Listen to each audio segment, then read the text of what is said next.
Welcome to the Business of Soil Health. I'm Patrick Smith, the founder of Soil Upside. And I'm Sami, the co-founder of FarmRaise.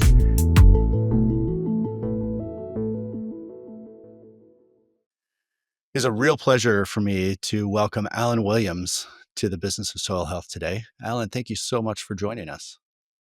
Well, thank you. It's an honor to be able to be here. You are a luminary in regenerative agriculture. I think most folks probably know the high points of your biography. You grew up on a farm.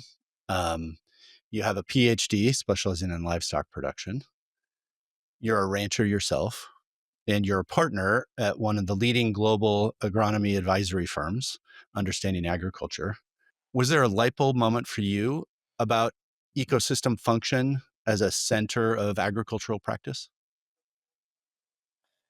That's a good question. And I wouldn't say that it was one aha moment, but rather over time, a series of gradual realizations. I growing up, and at some point we can talk a little more about that because that's certainly seminal in terms of the decisions that I made to get to where I am today. But when I grew up on my family's farm, it I'm the sixth generation. They've been there since 1840, and it it had always supported multiple families. Never just a single family. So there were almost always four generations, living and supported by that farm, as well as aunts, uncles, things like that. So over this time period, the farm had supported all of these different families, and done it quite well. And yet, during the time period I grew up in the 60s and 70s, we still didn't have or use all of the things that we think we have to use today, from the synthetics to the chemicals to the pharmaceuticals, all the supplements, keep naming. Um, but I went away to college and sort of became convinced in the more conventional and commodity mindset that that was the way we needed to do things. And that was the only way we were going to, quote, feed the world. And, but I had a 15-year academic career as a researcher and a professor before I left the university. But it was a slow realization during those 15 years, with all the research we were doing, all the technology that was being developed, everything else, that we really were not making the soil better and healthier. That was not happening. As a matter of fact, our soils were becoming more and more dependent on all of these inputs. We were still losing way too much topsoil to wind and water erosion. And the same thing on the livestock side. Our livestock were not really getting better. They were becoming more and more reliant on supplements, pharmaceuticals, you name it, just to perform. And the other thing that I kept watching pretty closely was farm economics and finances and profitability. And what I kept noticing was it was getting more and more difficult for farms and ranches to make a reasonable net profit, that they were becoming more reliant on programs and subsidies and crop insurance and all of those types of things, and that real equity was steadily eroding. They were using up their equity as collateral, and that more and more farms and ranches needed annual operating loans just to pay the basics of what is needed to operate. And they couldn't even cash flow that. And many were even folding in their annual family living expenses into those operating loans. And so over time I had to ask myself, well, what are we doing? all of this research, all of these new products, all of these new technologies, everything else, and yet our economies are steadily eroding. The ability to produce like we should without extensive use of inputs was not there, wasn't happening. And so that began to weigh heavily on my mind as a researcher. And I had to ask myself, well, what in the heck am I doing? You know, I had lots of peer reviewed articles. I had brought in lots of grant dollars. So in the university world, I was successful. I was a tenured full professor. So I was successful under those guidelines. But was I? Was I really making a difference? And I had to keep thinking back on my family and growing up on the farm. And we didn't require any of that, didn't use any of that. And yet, my family for 6 generations had supported multiple families on the farm that entire time. So, what was wrong? What's the difference here? And so, it's a series of gradual realizations with me that made me come to understand that we were treating symptoms and never even determining the root cause of our problems and trying to address the root cause. That all of the inputs, all of the technologies were simply addressing symptoms. And that, once I realized that, that was my turning point. I then determined we had to have real solutions. We had to get at the root cause because treating symptoms is like putting a band aid on a gushing wound. Nothing real ever happens. You just continue limping along. You're always on crutches, always. You never get off the crutches. And then you go from crutches to a wheelchair, you know, and then from a wheelchair to bankruptcy. And I was seeing that happen more and more and more.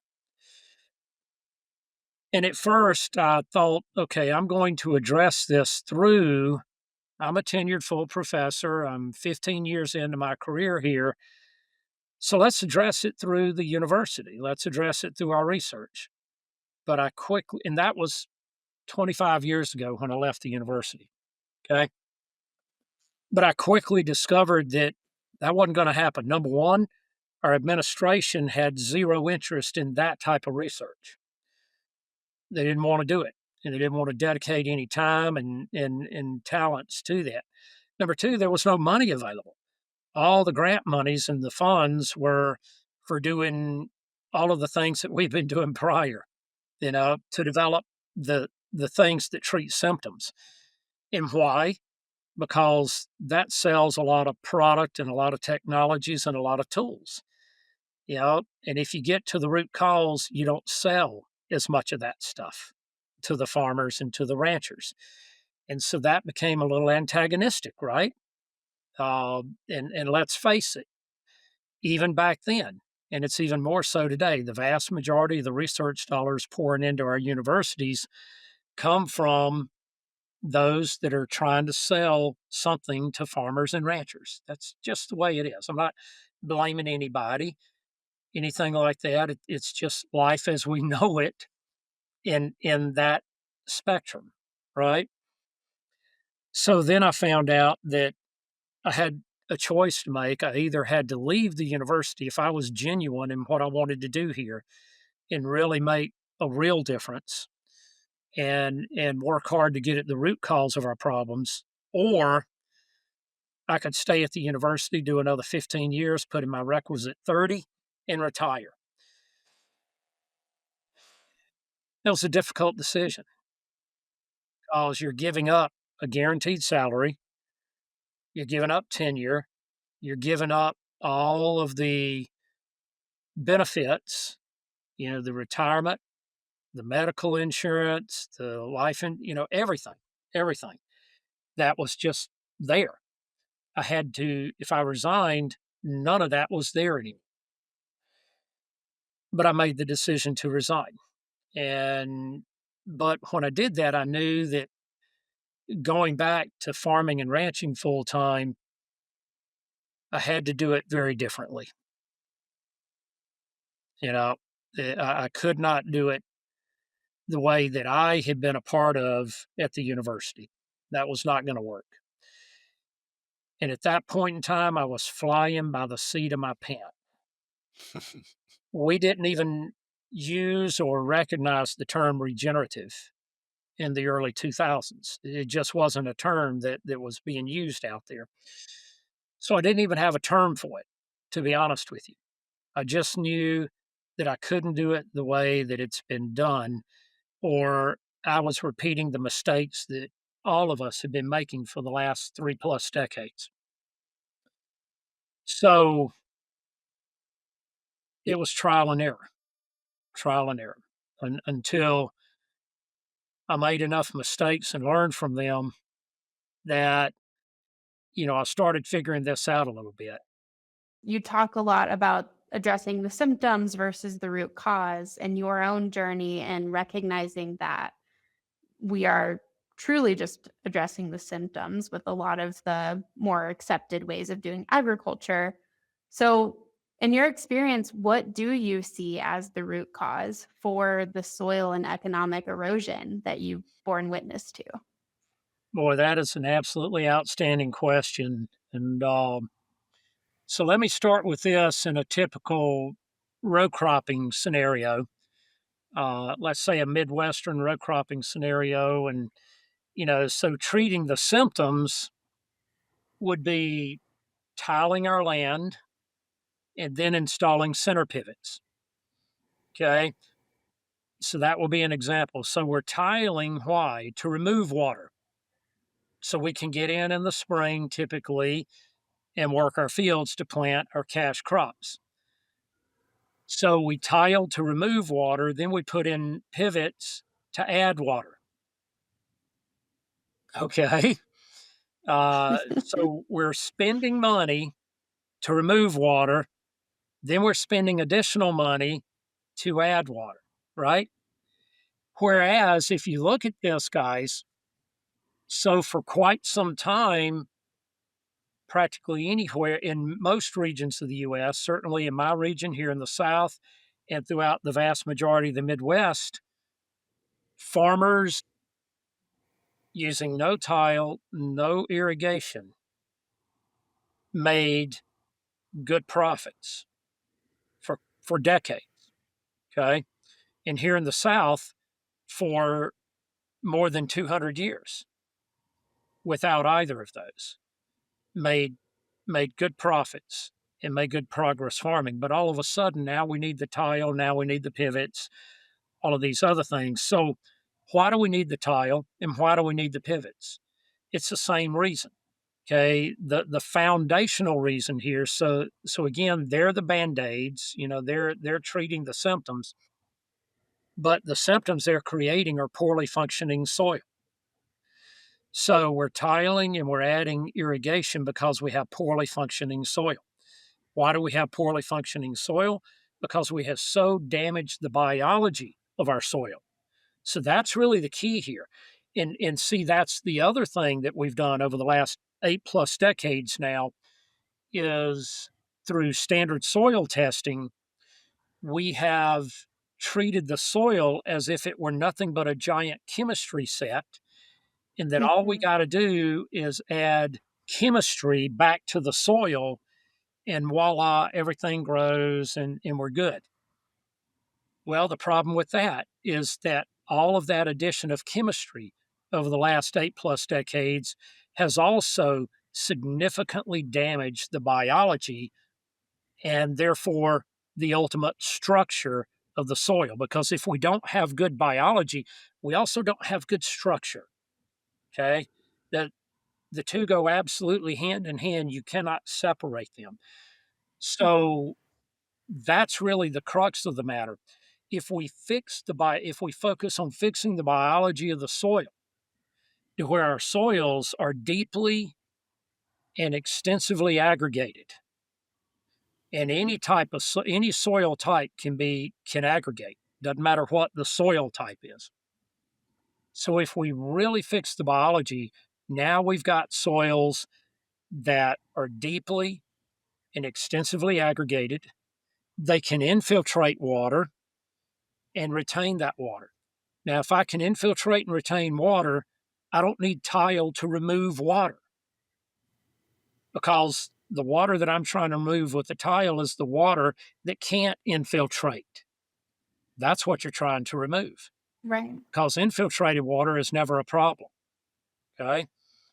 And I don't need the irrigation, because I've got plenty of water being retained in my soil and available to my crops or my pastures for their performance. So, again, the root cause of the problem is that poor biology resulting in poor soil structure. And if I focus on fixing the biology, then I don't need the band aids. I don't need all the things that are treating the symptoms. And oh, by the way, and I'm certain we'll get more into this as y'all ask additional questions, that also means that I need less purchased and applied fertility. I need less purchased and applied pesticides, herbicides, fungicides, insecticides, all of that. I need less in terms of field work, okay, because I'm able to make fewer passes in the field and get my crops in, get my crops harvested, all of these types of things, and fewer passes to apply stuff in between, right? So I'm cutting input cost in practically every way imaginable. And my soil is building functionality rather than steadily losing functionality. So that's a perfect example to answer your question. So it sounds like, Alan, what you're talking about is fixing the biology also helps fix the economics and contributes to an increase in net profit. Can you talk a little bit more about some of the nuances there? So first of all, gee, who would have thought that, right? Uh, so yeah, I mean the short answer is absolutely it does. And so let's walk through some of the compounding effects that create better net profitability. So, one of the things that we teach within Understanding Ag is what we call the rule of compounding. And that's part of our three rules of adaptive stewardship. And the rule of compounding goes like this: there never are any singular effects. On our farms, on our ranches, in biology and nature, there's never a singular effect. Everything that happens out here is the result of a series of compounding effects that are constantly building on each other. But here's the rub with compounding effects: they're never neutral, they're either positive or negative. So every decision we make, or even decisions we choose not to make, are creating a series of compounding effects. And so we're either at all points in time, we're either creating negative compounding effects or positive compounding effects. So the only question remains is which one are we doing, right? And so we call the rule of compounding a rule of recognition. As a farmer and a rancher and a grower, you have to recognize the rule of compounding exists, and that is exactly what you're doing at all times. Then once you recognize that, then you begin to think about your decision making process, and you begin to think about, am I making decisions that are going to create positive compounding effects or negative ones? So so let's start first with negative compounding effects, and then we'll talk about the opposite, the contrary, the positive compounding effects. So the vast majority of crop farmers today, frankly, are over applying synthetic fertility, and they don't even realize it. And they have the mindset, well, if a little bit is good, more is even better. And that is simply not true. Without them even knowing, you can very quickly produce antagonistic effects by over applying synthetic fertility or even over applying stored manures, either one. And certainly over applying nitrogen, that N, uh, without us realizing it, can create significant negative compounding effects. So, what are some of those negative effects? Well, over application of synthetic fertility, and especially when it's coupled with a lot of pesticide applications and a lot of tillage. Now we're creating this deeply compounding effect to where we're significant, all three of those significantly damage our soil biology.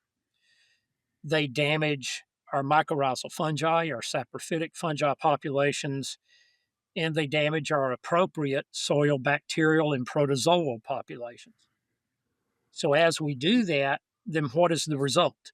Well, we lose the aggregation in our soil because soil is aggregated because of the biological glues that are produced by those microbes in the soil, particularly the mycorrhizal fungi.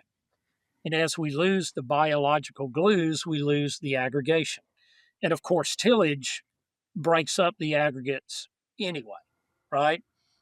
So as we're implementing all three of those tools, we're definitely doing damage to the soil biology.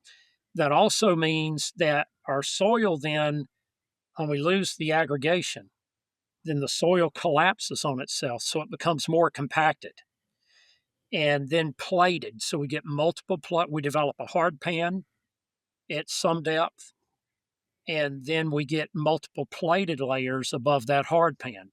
And then the surface of the soil becomes crusted. I've seen crusted soil surface in way, way, way too many crop fields. And so all of that means that whether you're relying on natural precipitation or applied irrigation, neither can infiltrate well. So now for every inch that falls from the sky or every inch that's applied through our pivots, through furrow, through wheel line, whatever we're using, we're not getting an inch. An inch is no longer an inch. We're applying an inch, but an inch is not infiltrating into our soil. And so now our crops are water deficient. Our soil and our microbes are water deficient. Microbes require water as well as our plants to function and thrive. So we're depriving all the life in the soil of water. Then what is happening is that nutrient cycling in the soil is greatly diminished because we have so disturbed the microbes that they are not reaching down, grabbing nutrients, and feeding the nutrients to the plants like they need to because we don't have a sufficient microbial biomass in the soil any longer, nor the proper microbial profile in the soil. So we get this significant decline in natural nutrient cycling from the soil and from the stores of the nutrients in the soil. So now we're causing ourselves to be more and more reliant on over the top application of fertility. And that's a double edged sword because when we do that, we're training our plants to rely on that rather than work with the microbes to signal the microbes to retrieve nutrients from the soil. So the plants, it's a negative feed. We're creating a negative feedback loop. So the plants are basically saying, I've got enough N and P and K and calcium and everything else because it's been applied over top. So I don't need to produce root exudates that are going to signal the microbes to go to work to feed me nutrients from the soil. So the microbes shut down, the plants shut down the root exudate production, and now they're more and more reliant on the over the top inputs rather than inputs that are already there in the soil. That then leads to higher fungal pathogen presence, okay? And particularly when we have a lack of mycorrhizal fungi, because mycorrhizal fungi are a plant's principal immune system against against fungal pathogens, fungal diseases. So now we have to use more fungicides. Is that not what we're seeing in our cropping systems? An increase in fungicide use, not a decrease. And we have more pest pressure. The mycorrhizal fungi also signal the plants to produce undesirable phytochemicals that ward off plant pests. But when we don't have that association between the plant roots and the mycorrhizal fungi, because we so damage the mycorrhizal fungi, then we have to use more insecticides to be able to ward off those pests. So now we've got higher and higher inputs, less and less functional soil. So that's negative. Now, let's talk about the positive, a positive compounding effect. So, if I focus on biology first, and how do we do that? Well, we think about how I can begin to minimize tillage. Okay. And I'm not saying no tillage here ever. That is not what I'm saying. But what I'm saying is we got to think about how do we minimize our tillage, okay, and the number of tillage passes. How do we incorporate more cover cropping and even interseeding of cover crops into our cropping systems so that we can have what is needed for the soil biology during a much longer period of the year to support that biology and to support the aggregation of the soil and the function of the soil? How can I address my resource concerns with the proper cover crop mixes to be able to build that biology and to build the right carbon to nitrogen ratio in the soil? And then how can I even maybe integrate livestock? Now, a lot of crop farmers today hate to hear that at all. You know, they almost immediately turn off when you say integrate livestock, whereas their ancestors just 100 years ago, all of them had livestock. Okay. So we didn't 100 years ago and further, we didn't crop without livestock. Okay. But now all of a sudden today, we have this many crop farmers think, oh my God, livestock, are you kidding me? I don't want those nasty animals on my place. Right. So so it's amazing in just a very short period of time, we've went from almost every crop farmer relying on livestock to help supply impact and fertility to now thinking they're a bad thing and they're going to damage my crop ground. Okay. So, but if we can even incorporate livestock into those cover crops, now we're building biology, we're building aggregation, we're relieving soil compaction and soil plating. We have no more crusting on the soil surface. Water or from precipitation or irrigation is able to infiltrate very well. The plant, we're using far less purchased inputs. The plants, our crops, are now producing root exudates that are feeding the microbes and telling the microbes exactly what they need at every point in time in their growth cycle, by the way. Okay, they have the ability to do that. And I don't think we're anywhere near as good as that as the plants and microbes are. We're guessing when we're doing it, and we're not very good at it. Okay, but the plants and microbes working together, see, they never stop communicating. They're communicating 24/7, 365. Okay, they never stop that communication. So the plants are always communicating to the microbes in the soil exactly what they need to perform. And then the microbes go to work to provide that. So now we don't need the tile, we don't need the irrigation, we don't need near as much inputs. So we're going from fighting battles to working with nature, and we're going from a lot of cost and inputs to far, far less input cost. And what does that immediately equal? Far greater net margins per acre. Alan, hearing you talk about that was so holistic. And I recognize that you are providing many producers with agronomic advice, and you're bringing that perspective to the table. Although I don't think it's common for agronomists to talk about net profit with their clients, with farmers. And so I'm curious, do you see it as a core role of agronomists to help the farmer manage for better net profit through this systemic lens? And whose role is it to really prioritize that thinking on the farm? If I'm permitted to say something here, and well, I won't even ask for permission. I'll just say it. Okay. Great. So if you're an agronomist, if you're a crop consultant, how can you not be focusing on net profitability for your client? And I'm going to challenge every agronomist out there. Okay. I'm just going to flat out say it. If all you're trying to help your client achieve is maximize yield, you are not helping your client achieve net profitability. I don't know any other way to say it, and that's the truth. That is the truth. And I'll always, and if anybody wants to challenge me on that, I'll compare our numbers to yours. Okay, let's do it. Let's compare numbers to numbers on net profitability per acre. And we'd be very happy to share those with anybody if you share yours with us.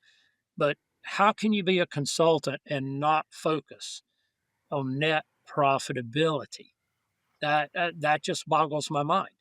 And again, as a farmer and rancher myself, that's everything, guys. I don't want to be in debt. Okay. I don't Really? want to be dependent on annual operating loans and government subsidy and all of these other things to determine my annual revenue. I want to be able to make it through what we're actually doing and what we're actually producing here. So, Alan, what you're talking about, and going back to your experience in academia too, this is really a major mindset shift from mechanistic single mode of action to systemic and compounding effects. Yes.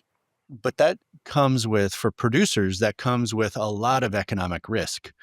Moving from a system that they're very familiar with to something that is brand new, that has multiple variables that are all really hard. They all interact with each other. It's all really hard to figure out. And I've had some producers say to me, essentially, you're asking me to take on guaranteed risk for uncertain outcome. So I'm curious how you approach the economic risk of the transition with producers that you're working with. So, first of all, I think that is absolutely not the case. I love it. Great. See, you know, when I have a farmer make, and we've heard practically every comment and objection possible out there. Because we work in all 50 US states and we've worked with farmers in 50 plus other countries. So I can assure you there's probably not an objection or reason why this won't work that we haven't heard more than once. And they just get repeated. The same reasons why supposedly this won't work just keep getting repeated over and over. So the concept that, okay, I have to take on guaranteed risk, you know, really, why? Why? If you perceive this as risk, the truth is you have a lack of understanding of regenerative.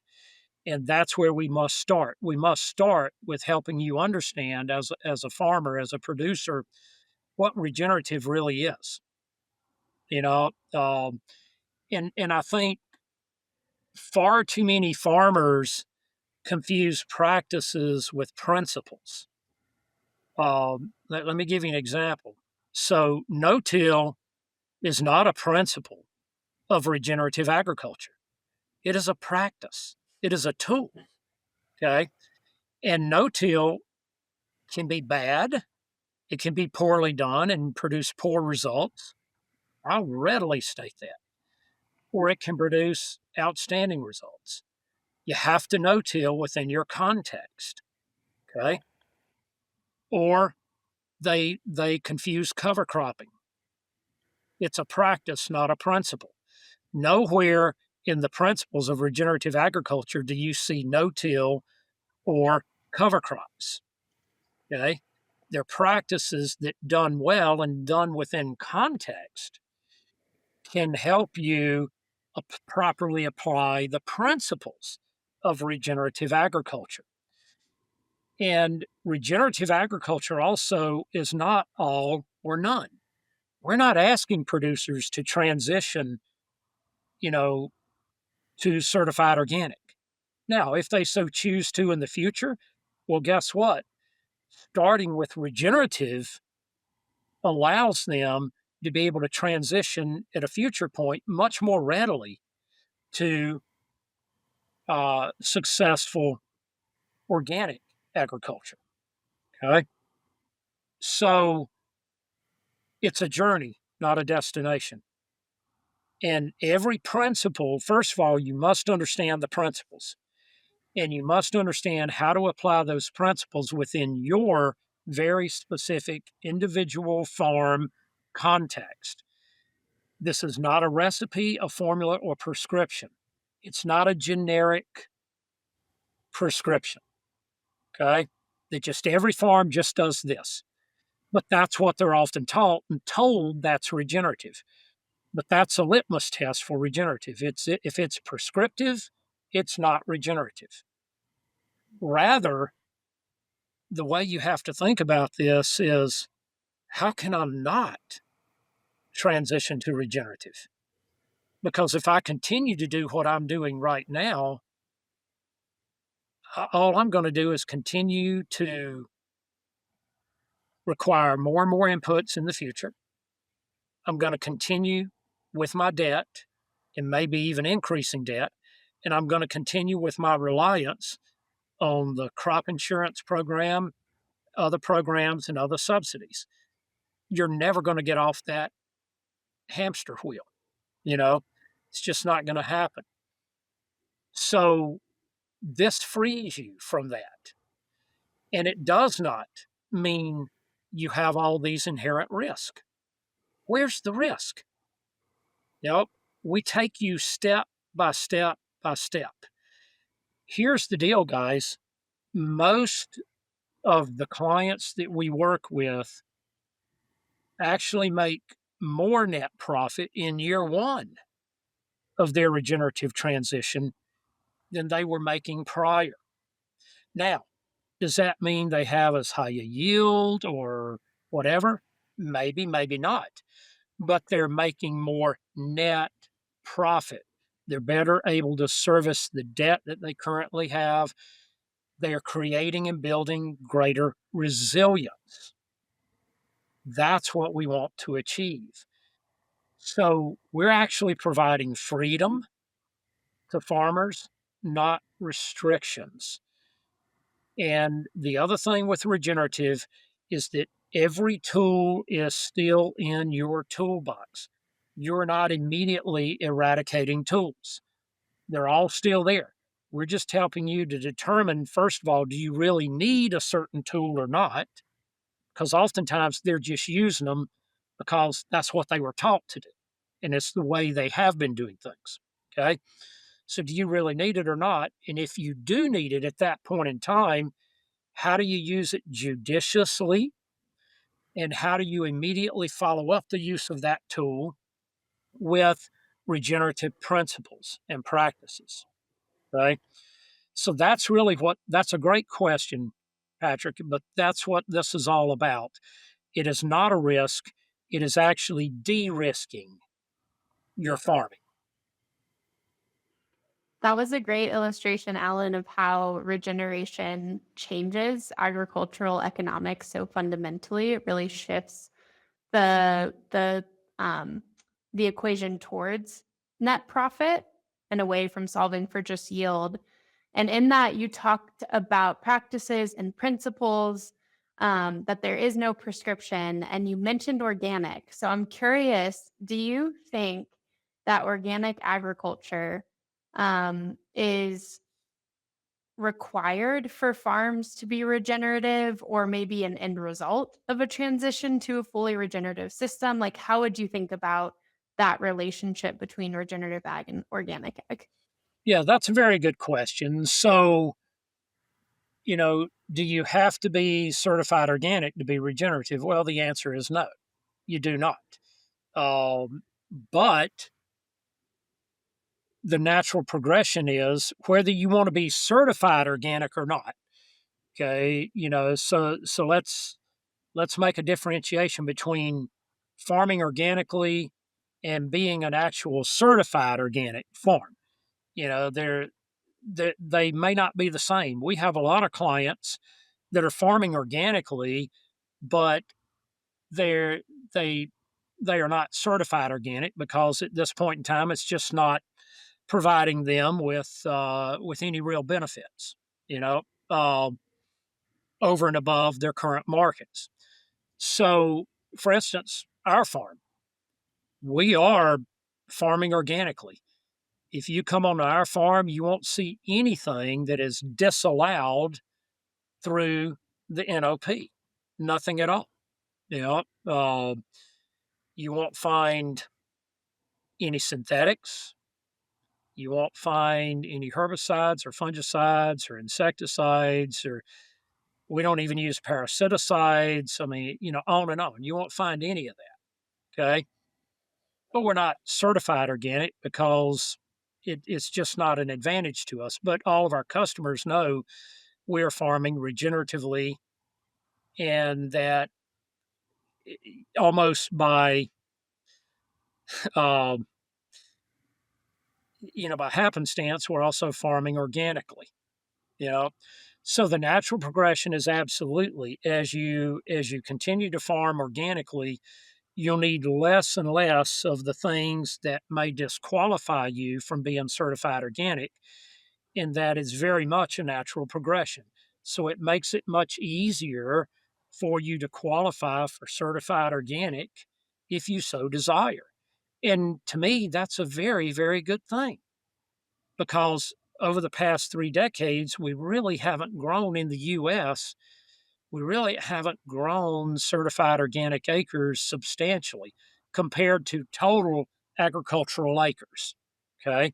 Now they've grown, but as a percent of total agricultural acres in the US, it's still less than 1%.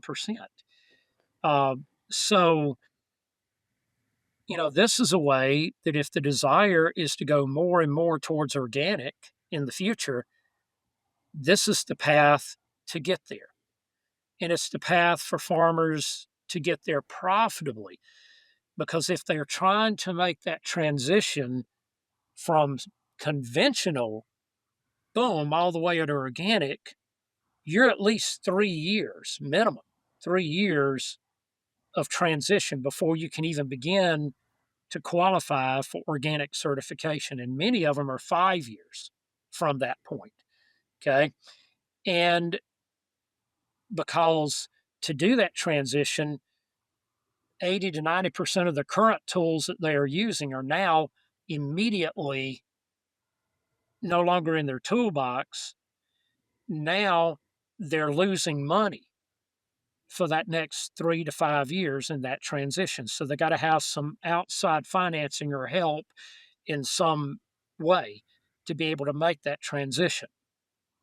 So, why would I want to approach it that way when rather I can start regeneratively and approach my path to being certified organic through starting implementing by implementing regenerative principles and practices and letting that be a more natural progression.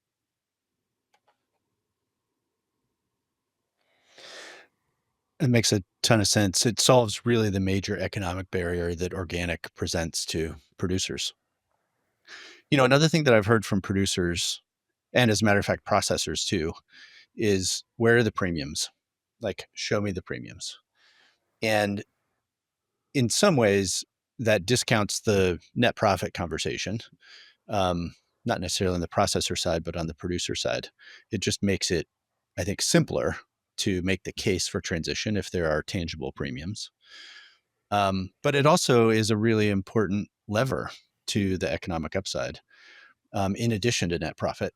So I'm curious, you have a unique view into this because Understanding Ag is sponsored Regenerative, one of the certifications in the space that is working with large CPG brands, large food brands. So I'm curious if you can talk about kind of your perspective on where you see premiums coming in.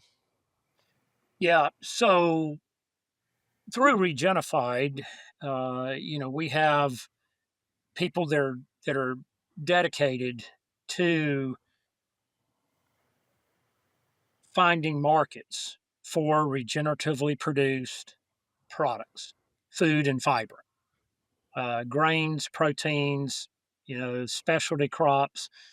So we have people on our Regenified staff that every single day, that's their core focus. How do how do we match up producers with buyers, right? And how do we capture for the producer a good price for their products and a dependable price for those products? So, yeah, in Regenified, we're doing that every day. And that is a core function and focus and will continue to be. And this is where, frankly, when we founded Regenified, we knew this had to be a part of it because the vast majority of certifications out there don't match up sellers and buyers. They just simply certify. And then the producers are all on their own to find their markets, right? So we didn't want that to be the case. We wanted to help. We wanted to be an integral part of that. So we are doing that and continuing to do that. As a matter of fact, last week we had meetings with more than 60 different uh, entities, CPGs, and all of that. Okay. And talking about this very thing, but also talking about their concerns. And one of their chief concerns now is not just the carbon for scope 3 and ESG and all of this, but it is resilience. They're getting fearful of their supply being there. Okay. So they're seeing the challenges that are imminent now from our climate, from our weather, from price inputs, from all of these other things. And they're getting more, the CPGs are becoming more and more concerned about the resilience of their supply. So they are now seeing regenerative as a way to assure resilience and to build greater resilience in their supply chain. So that's one thing. But now I want to say one more thing since you brought up premiums. Now I've been in agriculture for 6 decades now and of my life. And what I will say immediately, and what any farmer or rancher must say if they've been in this long at all, is that premiums are ephemeral. If I'm building my farm and ranch on a guaranteed premium, I'm building it on a house of cards because premiums are only there to attract an initial product produced with certain attributes. And then once enough of it is being produced with those attributes, what happens to the premiums? They go away. They go away. They always do. So if we think within farming and ranching, we're going to produce something that has a perpetual premium, that's never happened and it never will. Okay. So we have to not rely on premiums, but instead rely on what is going to build our resilience and what is going to lead us to true optimal net profitability. Those are the keys. I am curious, you mentioned premiums as really important in the early stages of adopting new practices or there being a new standard. Um, are you guys finding success in getting premiums through Regenerative right now? So the short answer to that is yes. Okay. We are, We are having success being able to capture some initial premiums. But what I will say in that regard is that, as a farmer myself, I don't really want a premium. I'm looking for an escape from price volatility. If you are a dependable market and you can have solid pricing for me year over year over year, then that allows me to run my annual budgets. That allows me to pencil in what I need to make my own net profit. It's my business. I'm responsible for my own net profit. Okay. I should not be relying on anybody else for my net profitability. It's my business. So just give me solid, resilient pricing and dependable pricing, whether it's a premium or not. And now I know where I need to be, in my production cost, and Yes, and I can pencil that out. offtake agreements are definitely another lever here to get that, kind of long-term visibility. And is that a piece that you guys are working on at Regenified with the corporations as well? That we're only looking at as gravy, so to speak. We are not looking at that to be your net. And again, I think that would be a mistake because also that is going to be ephemeral. At some point, that's going away. Yeah. Okay. And so, you know, we have to look at anything like that is okay, great.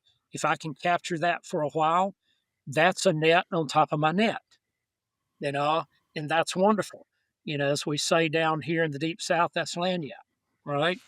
And so I like that. But I'm not going to build my farm on that. And I should not be heavily reliant on that on a year over year over year basis. Yeah, it makes sense. One other question on the corporate side. If we think about economic incentives in the system, you touched on resilience and supply chain durability, essentially. One of my hypotheses is that risk and the flip side of the coin, resilience, is actually one of the major levers to move this conversation from the chief sustainability officer's side to the chief financial officer's side. And I'm curious if you're seeing that happen. Are you having conversations more on the finance side? Yes, we are very much so.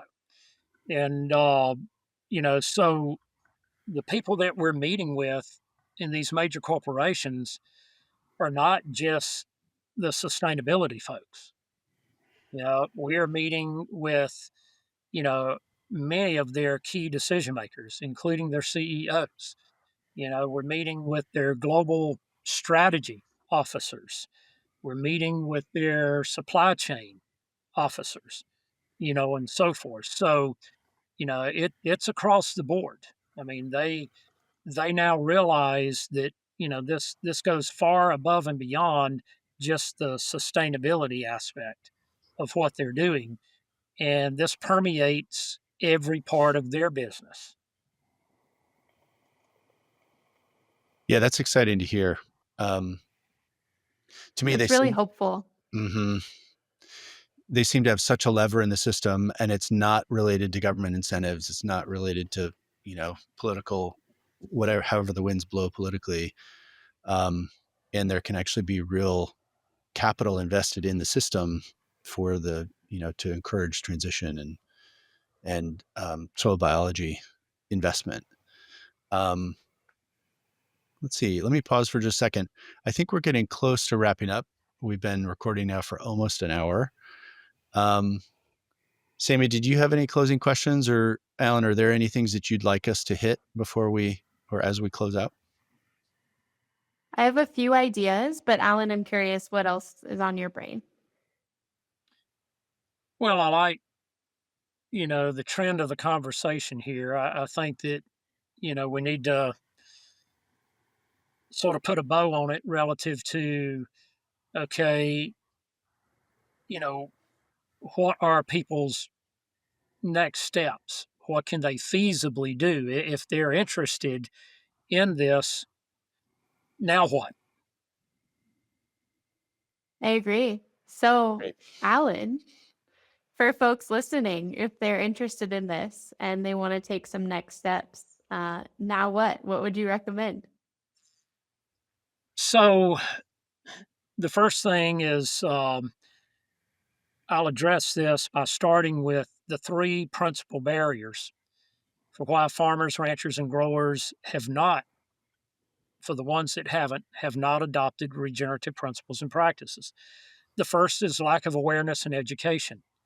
You cannot implement what you do not know. And it's very, uh, it's a big mistake to just think that farmers and growers automatically know how to properly implement regenerative principles and practices within their context.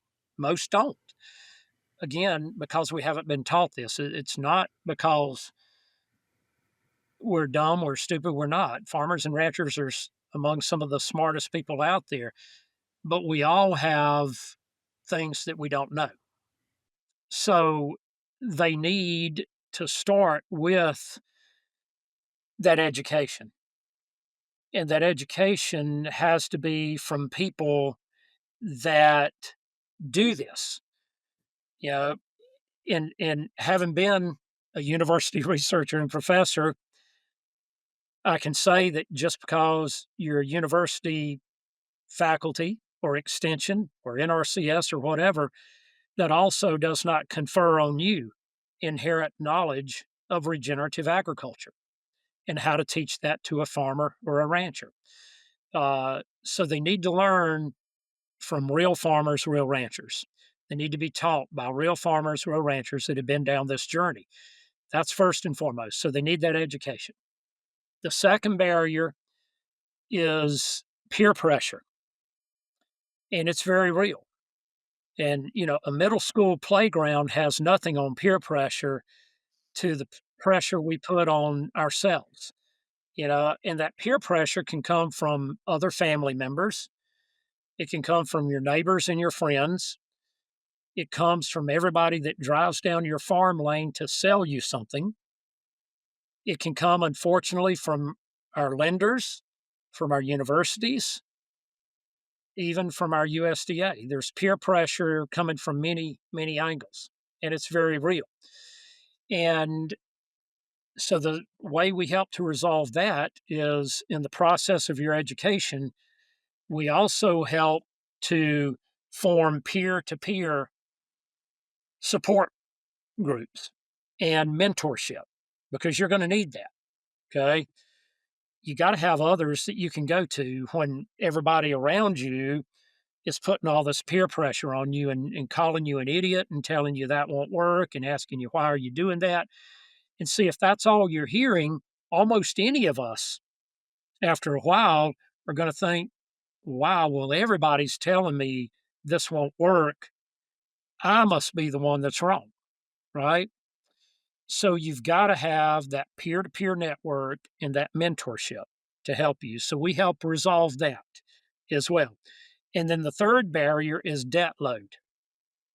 And debt load's very insidious and very ironic in that we're in debt because what we have been doing hasn't been working. If it were working really well, guess what? We would have far less debt. All right. So if you're deep in debt and something's not working, what do you most need to do? Make a change. But why are we not making the change? Because of debt. We're so deep in debt, we're fearful that if we make any change and it doesn't work, oh my God, now I'm bankrupt. Right? So that's how debt is so insidious. Okay. So the third thing that we do is we help farmers, ranchers, growers to be able to immediately start addressing and resolving their debt. And often it's nowhere near as hard, excuse me, as hard as they may think to be able to begin addressing their debt. There are some very simple things that we can do even in year one that can immediately begin to reduce your debt by 20 to 50%. in year one. Okay. And we began to implement those. And we have quite a few clients who by years 4 or 5 no longer had to deal with debt. So that's what we need to be focusing on. We have the three barriers, they're very real, but we also have the solutions to address adequately and appropriately each of those three barriers. So the first thing to do is just simply contact us and we'll begin that process. Education, providing you with those peer and mentorship networks, and helping you address your debt. It's really wonderful, Alan. Really appreciate that perspective. I'm curious for producers that can't afford you or don't call you and look to other places for solutions. It seems like the whole system is kind of coming up to speed in this biology first kind of view. Agronomists may be coming up to speed on that. In many cases, producers are relying on word from their CCAs and their PCAs that they're buying inputs from. Like the advisory network is nascent. So for those producers that can't afford or for whatever reason don't want to necessarily engage with some of the other experienced regen practitioners out there, what do you recommend? That also is a very good question, and that can be a double-edged sword. You've got to be very careful, to be honest with you, because there's a lot of things out there that are being labeled regenerative, you know, that aren't really. They're just a recipe for transitioning your input reliance to another set of inputs, you know, uh, and not so you didn't really change anything economically. Okay, you went from one set of inputs to another. Uh, so the first thing I would say is we've got a lot of free information on our website at understandingag.com. Uh, and go there. We have articles, lots of articles. We have podcasts. We have webinars.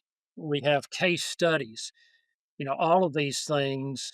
And we even have online courses, okay, that can get them started. Um, so a lot of those materials are free. They don't cost them a penny. Yes, our online courses cost, but they're a much more affordable way to get started in your learning process and to start your journey. And so that's one of the things I would recommend. There's if you're looking to learn more about how to design your cover crop mixes appropriately to meet your resource concerns, the region that you're in, all of that. Um, Green Cover Seed has an excellent tool called the Smart Mix Calculator that is on their website. So people can go to greencoverseed.com and utilize their tool to be able to learn a lot more. The NRCS has a lot of good materials out. The Midwest Cover Crop Council has good materials out that are very useful. SARE and ATTRA, ATTRA, have some useful information that people can access. So there are places that they can go to begin this journey, and I would say take advantage of all of them. You know, um, and then when you can, come to one of our schools or workshops. You can go on our website and find out, when we're going to have those, and that's a great way to at least begin that learning process. Almost all of these schools and workshops are done on host farms, so you're learning practical hands-on out in the field, not just classroom theory. Um, and the other thing that I'll say though is that, and we've been tracking this since our existence, our clients, we produce a minimum of a 20-to-1 ROI, and often that exceeds a 50-to-1 ROI. So our clients are able to to realize significant returns on their investment in their education with understanding ag. So it's an investment, not a cost. So those are some very practical ways, some easy ways, and some very affordable ways for people to get started on this journey. And then the final thing that I would say, and we'll help them with this, go visit farms and ranches that are implementing regenerative principles and practices. Take time out from your own operation and go visit others. And we have a lot of them. We have regenerative farmers and ranchers in every state. So if you want to know who you can go visit, give us a shout and we'll help hook you up with them and help even make those contacts for you. And if you're traveling to other countries, we'll help you there. Who can you go visit there? So, don't hesitate to do that. But then you get to talk to them. And the beautiful thing about people that are doing regenerative is they're very open and willing to share. They're willing to allow you to come on to their operations, their farms, their ranches, uh, and ask them any question you want. We will all share our journey with you, and we'll share the good and the bad, with you. We're not going to sugarcoat it. It's wonderful. Alan, thank you so much for your work. I mean, speaking of sharing your journey, you are sharing your journey with everybody in a wide open fashion, and it really is meaningful. I know it's been meaningful to me personally. The work that you're doing and the work that Gabe is doing has changed my life. And drawing attention to the systemic view as opposed to the mechanistic view, the interconnection of all these pieces, not the least of which is economics, is, I think, vital to all of our futures. So thank you for the work that you do. And thanks for joining us today. Well, thank you, Patrick and Sami. Thanks for listening to this episode of The Business of Soil Health. Our goal is to explore how new financial tools may or may not support producers' stewardship of their soil. We love hearing from listeners, so don't hesitate to reach out with any suggestions or guests you'd like for us to feature. And don't forget to subscribe or leave a review on your favorite podcast platform.